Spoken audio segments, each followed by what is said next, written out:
नमस्कार, आप देख रहे हैं जी बिजनेस। मैं हूं स्वाति रायना। प्रधानमंत्री नरेंद्र मोदी ने भीम ऐप लॉन्च कर अपने इरादे साफ जाहिर कर दिए हैं, लेकिन अब सबकी नजर कल प्रधानमंत्री के भाषण पर लगी है। कल क्या ऐलान हो सकते हैं, कल क्या होगा, इसकी बानगी आज डिजिधन मेले में जरूर देखने को मिली। जब पीएम ने अपने इरादे जाहिर किए तो नोटबंदी के 50 दिन में क्या हुआ, इस पर भी बात करेंगे। हमारे साथ एक खास पैनल मेहमानों का जुड़ेगा, लेकिन उससे पहले ये स्पेशल रिपोर्ट देखिए। नए साल की पूर्व संध्या पर जब आप जश्न के माहौल में डूबने की तैयारी में होंगे, तो उसी वक्त प्रधानमंत्री कई बड़े ऐलान कर आपका जश्न दुगना कर सकते हैं। नोटबंदी की मियाद खत्म होने के बाद प्रधानमंत्री नरेंद्र मोदी देश के सामने एक रोड मैप रख सकते हैं। साथ ही नोटबंदी के बाद देश के खजाने में कितना पैसा आया, इसका भी लेखा जोखा रख सकते हैं। और इसी का इशारा आज प्रधानमंत्री ने डिजिधन मेला में भी किया। आने वाले 2 सप्ताह के भीतर एक और काम हो रहा है, जिसकी सिक्योरिटी की चेकिंग की व्यवस्था चल रही है इन दिनों। वो आने के बाद तो ये भीम की ताकत ऐसी होगी कि आपको न मोबाइल फोन की जरूरत पड़ेगी, न स्मार्टफोन की जरूरत पड़ेगी, न फीचर फोन की जरूरत पड़ेगी, न इंटरनेट की जरूरत पड़ेगी। सिर्फ आपका अंगूठा काफी है, आपका अंगूठा काफी है।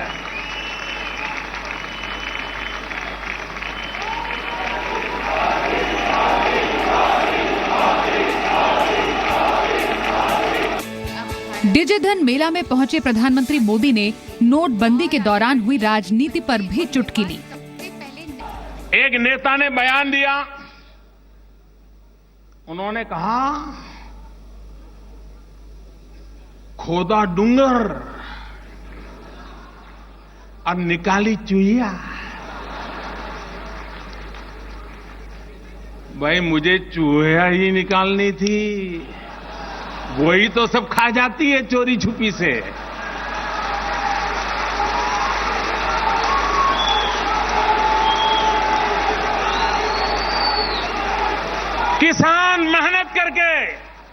किसान मेहनत करके अनाज का ढेर करे, 2 चूहियां आ जाए साहब, सब खत्म कर जाती।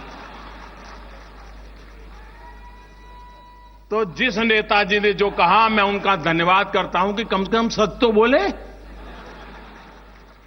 ये चूहियां पकड़ने का ही काम है, जो देश का गरीब का धन खा जाते थे, वो चूहियां पकड़ने का ही काम है। और चल रहा है, तेज गति से चल रहा है। प्रधानमंत्री ने 31 दिसंबर को राष्ट्र के नाम संदेश से पहले अपने इरादों को जाहिर कर दिया है। गौरतलब है कि अब सारा फोकस प्रधानमंत्री की कल की स्पीच पर है, जिसमें वो कई बड़े ऐलान कर सकते हैं। प्रधानमंत्री किसानों, गरीबों, मजदूरों के लिए बड़े ऐलान देश के सामने रख सकते हैं। इसके अलावा डिजिटल पेमेंट को बढ़ावा देने के लिए कुछ और रियायतों की घोषणा कर सकते हैं। साथ ही गरीब कल्याण योजना को लेकर भी पीएम कुछ राहत दे सकते हैं। कैशलेस ट्रांजैक्शन को बढ़ावा देने के लिए भी कुछ राहत मिल सकती है। सरकार ने साफ कर दिया है कि नोटबंदी के बाद सरकार का अगला टारगेट बेनामी प्रॉपर्टी हो सकता है। माना जा रहा है कि वित्त मंत्रालय की ओर से 60 पेज का डॉक्यूमेंट तैयार कर लिया गया है, जिसे सभी मंत्रालयों के मंत्रियों को सौंप दिया जाएगा। इस डॉक्यूमेंट में नोटबंदी से जुड़े सभी पहलुओं के बारे में बताया गया है। इसके अलावा सभी मंत्रियों को कम से कम 10 जगहों पर जाने और रैली करने के लिए भी कहा है। प्रधानमंत्री पहले ही आगाह कर चुके हैं कि वो अगला मोर्चा बेनामी संपत्ति के खिलाफ खोलने जा रहे हैं। ऐसे में ये भी मुमकिन है कि वो भ्रष्टाचार के खिलाफ अपने अगले कदम का ऐलान 31 दिसंबर की रात कर दें।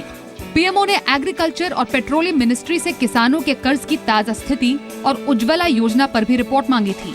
इससे संकेत मिले हैं कि इन 2 सेक्टर्स में भी राहत की बड़ी घोषणा की जा सकती है। उज्ज्वला योजना के बारे में केंद्र सरकार की मंशा है कि एलपीजी कनेक्शन के साथ अगले 2 साल तक फ्री गैस देने की घोषणा कर दी जाए। नोटबंदी के रिटर्न गिफ्ट के रूप में 1 करोड़ छात्रों को स्कॉलरशिप की पेशकश की जा सकती है। सस्ते घर बनवाने के लिए मुफ्त राशि के साथ ब्याज रहित लोन की संभावना पर भी विचार किया जा रहा है। इसलिए माना जा रहा है कि इस बार नए साल का जश्न शायद दुगना हो जाए। ब्यूरो रिपोर्ट, जी मीडिया।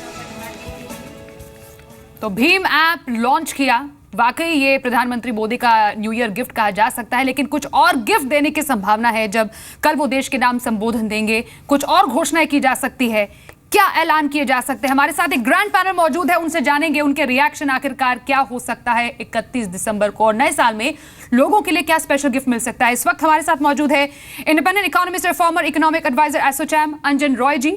हमारे साथ इस वक्त GHC लिमिटेड के चेयरमैन संजय डालमिया जी हैं। साथ ही ED and CFO Federal Bank Ashutosh Khajuria ji हमारे साथ हैं। हमारे साथ इट्स कैश के chairman payment council of India Naveen Surya ji भी हैं और साथ ही कुछ देर में हमारे साथ सीनियर इकोनॉमिस्ट आदिति नैयर भी जुड़ेंगे। आप सभी से डेफिनेटली एक ओवरव्यू लेंगे कि नोटबंदी के 50 दिन और साथ ही कुछ अहम ऐलान और क्या किए जा सकते हैं, जिसके साथ आज का जो महत्वपूर्ण ऐलान है वो कितना बड़ा गिफ्ट लेकर आया है तमाम लोगों के लिए। लेकिन उससे पहले आज जिस ऐप को लॉन्च किया प्रधानमंत्री नरेंद्र मोदी ने, आखिरकार उसकी खासियत क्या है। भीम ऐप इसको नाम दिया गया है। डिजिटल पेमेंट आसान करने का ये तरीका वाकई है। साथ ही आधार पर ये पेमेंट सिस्टम जो बेस्ड है उसकी शुरुआत 2 हफ्ते में कर दी जाएगी।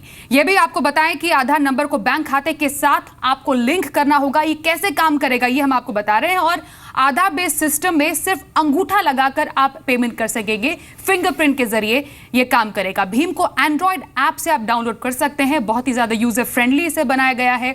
UPI और USSD का रीब्रांडेड वर्जन भीम को कहा जा सकता है। और सबसे महत्वपूर्ण इसका आउटकम क्या आ सकता है, प्लास्टिक कार्ड और पॉस मशीनों की मांग में इससे कमी होने की संभावना है। पीएम ने साथ ही लकी ग्राहक योजना के विजेताओं को इनाम भी दिया आज, और साथ ही पीएम ने तिहाड़ जेल को कैशलेस संस्था भी घोषित कर दिया। ये हम आपको बता रहे हैं कि जब आज भीम ऐप लॉन्च किया गया, लेकिन काम कैसे करेगा भीम ऐप लॉन्च ये आपको बताएं। दुकानदार को स्मार्टफोन पर यह ऐप लॉन्च करना होगा। उसके बाद स्मार्टफोन बायोमेट्रिक रीडर से जुड़ा हुआ होगा। बायोमेट्रिक रीडर फिलहाल 2000 रुपए में मिलता है। यह गौर करने वाली बात है। कस्टमर को अपना आधार नंबर इस ऐप में फीड करना है। फिर कस्टमर का जो अंगूठा है वही पासवर्ड के तौर पर काम करेगा। आपको कोई पिन डालने की जरूरत नहीं है और पेमेंट के लिए कस्टमर को फोन की भी जरूरत नहीं होगी, मतलब फोनलेस ट्रांजैक्शन, जिससे कि इसकी जो रीच है काफी दूर तक देखी जा सकती है। चलिए, और इसी पर आज की एक बड़ी अनाउंसमेंट पर सब गेस्ट का रिएक्शन सबसे पहले लेते हैं। अंजन जी, सबसे पहले वेरी क्विकली, ये पूरे डिजिटल इकोनॉमी को बढ़ावा देने के लिए एक स्टेप और आगे कदम बढ़ा दिया गया है। Yes, this is in fact this has been discussed as a mode of payment and transfer of money among these people. Actually, this is, biometric transfer funds. For this, you have to link up your Aadhaar number. Since Aadhaar is also linked with your thumb impression, so this should be easy.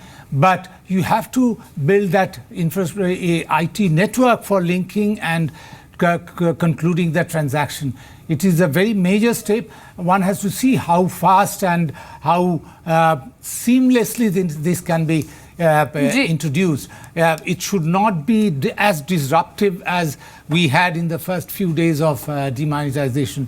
The background work must be done very fast. गौर करने वाली बात है वाकई। अंजन जी, आपने बहुत valid point बोला। Infrastructure बहुत systematised वे में होना चाहिए। आशुतोष खजूरिया जी, आप मानते हैं कि एक इंफ्रास्ट्रक्चर की अभी जरूरत है, क्योंकि एक नया mode of payment Bhim app के जरिए लॉन्च करने की तैयारी हो चुकी है। देखिए, कई बैंक इसी तरह के सिमिलर एप्स जो हैं वो अपनी अलग अलग लेके आए हैं जो UPI पर आधारित हैं। और इसमें खासियत ये है कि इसमें आपका जो फीचर फ़ोन है तो आपको USSD भी जो है आपको इसमें उसका एक तरह से फीचर है। इसमें चूंकि अंगूठे को आगे चल के अभी तो नहीं है, लेकिन जैसा उन्होंने बताया कि शायद 15 दिनों के बाद हम उस स्थिति में होंगे कि जब सिर्फ अंगूठे की लगाने की आवश्यकता रहेगी और उससे ये पेमेंट्स भुगतान हो सकेंगे। उसमें सिर्फ ये था कि कई बार कई अंगूठों की जो छवि है वो ठीक से नहीं आती है और उसमें थोड़ी दिक्कत होती है नेटवर्क में। अगर इसमें आगे और सुधार करके अगर आइरिस लिया जाए, आंख की पुतली, तो शायद उसकी जो एक्यूरेसी है वो और ज्यादा बढ़ जाएगी। All right. बहुत ज्यादा बढ़, रिजेक्शंस कम होंगे। तो आपने कहा कि थंब प्रिंट की जगह अगर आइरिस जो आंख की पुतली है उसका भी अगर स्कैन किया जाए तो वो इससे ज्यादा और सक्सेसफुल हो सकता है। एक वैलिड पॉइंट आपने कहा। ये आज के कुछ महत्वपूर्ण अनाउंसमेंट है, लेकिन अब नजर इस पर भी है कि 31 मार्च 7:30 बजे प्रधानमंत्री मोदी क्या ऐलान कर सकते हैं। संजय दालमिया जी, कई महत्वपूर्ण ऐलान होने की संभावना जताई जा रही है, जिसमें आज एक बानगी हमें दिख गई। क्या एक्सपेक्ट कर रहे हैं आप कल की स्पीच से? देखिए, मैं स्पेकुलेशन तो नहीं करना चाहता, पर मैं ये मान के चलना चाहता हूँ कि जो इसमें अनाउंसमेंट जो हो वो नीचे तबके के जो लोग हैं, जो गरीब हैं, जो पिछड़े वर्ग के लोग हैं, उनको को राहत मिले, उनके लिविंग स्टैंडर्ड में इम्प्रूवमेंट हो, तो ये जो जितना बड़ा काम हुआ है उसकी सब जगह प्रशंसा होगी। ऑल राइट, तो नीचे तबके जिसमें कहा यह जा रहा है कि गरीबों के लिए, मजदूरों के लिए, खासतौर पर किसानों के लिए ऐलान कुछ संभव आ सकते हैं, लेकिन कैशलेस इकोनॉमी और साफ तौर पर यहाँ पर एक डिजिटल पेमेंट को बढ़ावा देने के लिए यहाँ पर डेफिनेटली काम करने की बात की जा रही है। तो नवीन सूर्या जी, इस मोड में कई अनाउंसमेंट अब तक हो सकते हैं, आपको लगता है कि और कुछ अनाउंसमेंट की संभावना है अभी? आई थिंक दिस इज, जैसा मैंने बताया कि ये सीरीज ऑफ एक्शन प्लान पहले भी मैं बोलता रहा हूँ कि जो चल रहे हैं और ये कंटिन्यू रहेंगे, क्योंकि रियलिटी है कि कंट्री में अभी भी काफ़ी सारे जो ट्रांजैक्शन है वो फिजिकल कैश पे डिपेंड होते हैं। तो काफ़ी सारे ऐसे मेजर्स आएंगे। एक और एक अच्छा मेजर आज आपने देखा भीम ऐप के द्वारा। मुझे लग रहा है ये कंटिन्यूस मेजर्स अब व्यापारियों को कैसे खुश किया जाए, कैसे उनको और ज़्यादा इंसेंटिव किया जाए, कैसे ज़्यादा उनको टैक्स बेनिफिट दिया जाए, इस तरह के मेजर्स मुझे लगता है आएंगे। साथ में जो गवर्नमेंट खुद सबसे ज़्यादा फिजिकल कैश यूज़ करती है, जिसके लिए कुछ मेजर्स आए थे बीच में, जिसमें कि स्पेशल कैशबैक और डिस्काउंट्स वगैरह दिए गए थे पेट्रोल पंप वगैरह पे, वैसे ही मुझे लगता है कुछ जो स्पेसिफिक चार्जेस अभी भी लग रहे हैं गवर्नमेंट में, स्पेशली फ्यूल में 2.5% लगता है और रेलवेज में कुछ लगता है, उसके ऊपर भी मुझे लगता है और भी कुछ एक्शंस आएंगे। ऑलराइट, दालमिया साहब, आपकी कुछ स्पेसिफिक मांग है जो कि आप चाहते हैं कि कल के संबोधन में प्रधानमंत्री मोदी एड्रेस करें?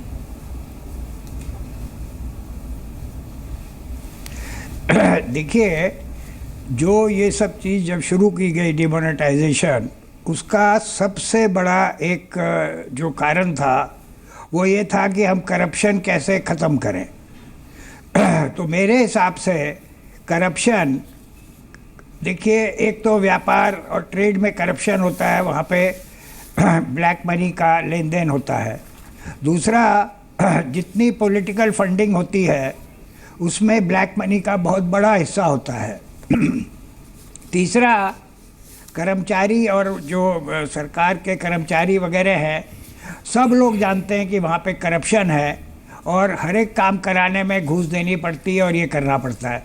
तो ये सब जो चीज़ें हैं ये हट सकती है अगर जैसे जितनी पॉलिटिकल फंडिंग हो वो खाली चेक से हो, उसमें कोई कैश से फंडिंग बिल्कुल बंद हो जानी चाहिए। तो जो कैशलेस वाला एक जो आगे हम शुरू कर रहे हैं, तो वो वहाँ से भी वो भी कैशलेस ही होना चाहिए, जिसको पैसे देने चेक से पैसे दो। राइट, टोटली बहुत बड़ी फर्क, बहुत बड़ी तब्दीली आएगी। मैं राइट सर आपसे और रिएक्शन लेंगे, लेकिन अंजन जी, आप इससे अग्री करते हैं कि टोटली कैश लेस रखा जाए, या ये कह सकते हैं कि लेस कैश हो तो डेफिनेटली इकोनॉमी को बूम मिलेगा? और जितना भी पॉलिटिकल फंडिंग की बात कर रहे हैं, एक उसका एस्पेक्ट ये है क्योंकि आने वाले टाइम में ट्रांसपेरेंसी बढ़ाने के लिए डिजिटल इकोनॉमी को बढ़ावा देना बेहद जरूरी है। तो क्योंकि हम फॉरवर्ड लुकिंग ये बात कर रहे हैं, तो और क्या एक्सपेक्ट किया जा सकता है? देखिए,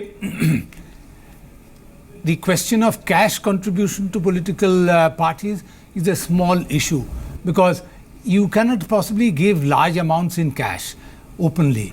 Yeah, so political contribution should be legalized and should be open. That is the first thing. Corporates are paying political contributions on the sly. Rather than that, this should be made open and legalized. Then all said and done, you got to do something about state funding of elections. This has been spoken of for a long time, that government will be funding elections and election results, election expenses. So that will be a very major step. What will happen? The deficit, government expenses will go up, but even otherwise we are incurring huge expenses on elections. So why not make it legal and bring it overboard and give it to government? Despite that, I suspect that there will be some expenses by the political parties also, but it will to a large extent remove black transactions in political funding. That apart, you have to introduce GST, which will bring down the extent of black money generation every day through indirect tax by not paying indirect taxes. That will also be another. So tax rate should be very much reasonable, so that people think it is better to pay taxes and be on the safe side rather than jump taxes and face penalties. Penalties, when caught, should be exemplary. All these are all known. Right. And PM is showing very aggressive intent to pursue these measures. Absolutely. Black money को कर्ब करने के लिए, काला धन को रोकने के लिए. Absolutely, अंजन जी, आपने बिल्कुल सही बोला कि कई रिगरस स्टेप जरूर लिए जा रहे हैं. तो इकोनॉमी को बढ़ावा देने के लिए अब प्रधानमंत्री मोदी और क्या घोषणाएं कर सकते हैं?